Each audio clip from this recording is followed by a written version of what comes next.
Tatlong arestado sa isang buy-bust operation sa Marikina. Nakuha sa kanila ang mahigit 2 milyong pisong halaga ng hinihinalang shabu. Giit ng mga suspect, hindi sila sangkot sa bentahan ng droga. May unang balita si EJ Gomez.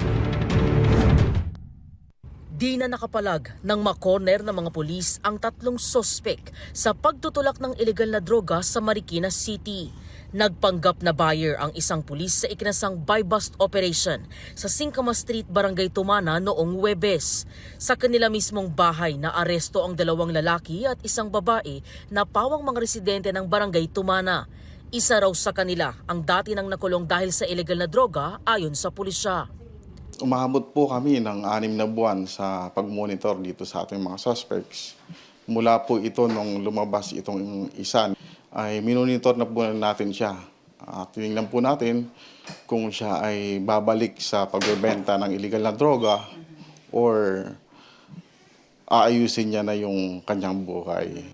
Nasabat sa mga sospek ang 20 sachet ng hinihinalang shabu na tumitimbang ng humigit kumulang 330 grams. Nagkakahalaga ito ng mahigit 2.2 million pesos. Ngayon pong 2024, ito na po ang pinakamalaki. Itong illegal na droga na nakumpiska namin sa kanila ay nanggaling sa Quezon City. At ito ay dinideliver sa kanila gamit ang motorcycle taxi. Sa Marikina, San Mateo at Antipolo raw nagbebenta ang mga sospek. Ayon sa pulisya, online ang transaksyon ng mga sospek at minsay nakikipag-meet up sa kanilang customer. Itinanggi ni alias Khalil, 28 anyos at alias Amrex, 24 anyos ang paratang. Wala pong katotohanan yun, ma'am. Hindi po sa amin yun. Nagbagong buhay na po, katunayan po. Araw-araw po nagre-report sa barangay para po mula yung pangalan ko sinasabi nilang watchlist. Mali lang po talaga sila. Dahil wala naman po akong ano dyan. Nagbago na rin po ako eh. Depensa naman ng 21 anyos na babaeng sospek.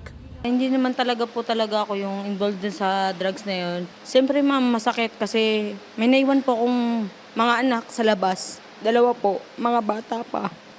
Naging kalma naman ako pero ako pa rin yung dinampot nila. Kahit wala naman talaga. Sa Marikina City Jail, kasalukuyang nakukulong ang mga sospek.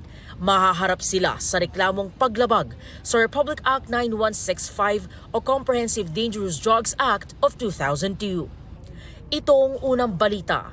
EJ Gomez para sa GMA Integrated News.